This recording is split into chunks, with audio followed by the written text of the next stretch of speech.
In a small, unremarkable town, shrouded by dense forests and forgotten by time, there was an air of tranquility that belied its dark history. This town, known simply as Brooksville, had one peculiar landmark: an old, rusty playground that stood at the edge of the woods, where the laughter of children had not echoed for years. In Brooksville, there lived a boy named Tommy.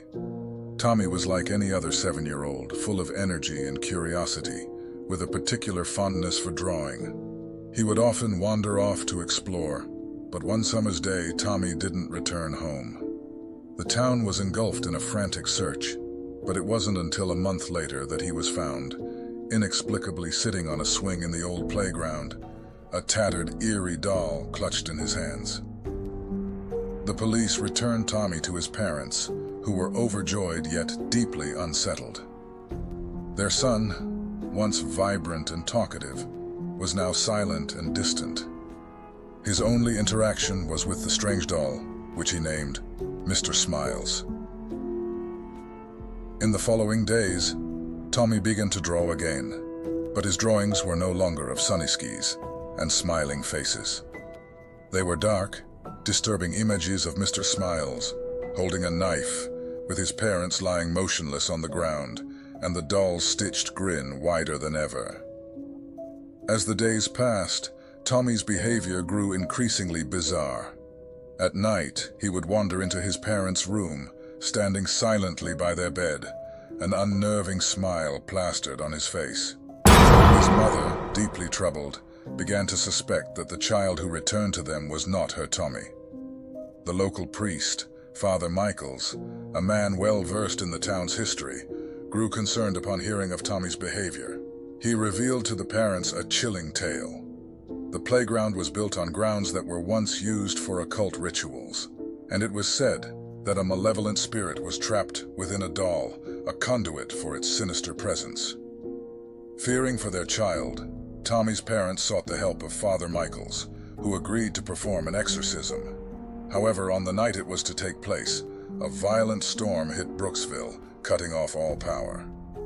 In the candlelit darkness of their home, they heard Tommy's voice, not of a child, but a deep, guttural whisper, speaking in a language they did not understand. Terrified, they rushed to Tommy's room, only to find it empty, with the window wide open and the doll gone. As they searched the house, they heard a soft, childlike giggle from the living room. There, they saw Tommy, or what used to be Tommy, his eyes black as the void, holding the doll, which now seemed to be moving on its own. In a desperate struggle, the doll lunged at them with a knife, its movements unnaturally swift. The parents fought to protect themselves, but the entity was too powerful. The last thing they saw was the haunting, gleeful smile of Mr. Smiles as darkness consumed them. The next morning, the neighbors, alarmed by the silence, called the police. The officers found the house in disarray, with the bodies of Tommy's parents on the living room floor. There was no sign of Tommy or the doll, except for one final drawing left on the table. It depicted a demonic figure, towering over the playground, with countless faceless children gathered around it, and in its hand, the same eerie doll. The story of Tommy and the hollow playground became a whispered legend in Brooksville.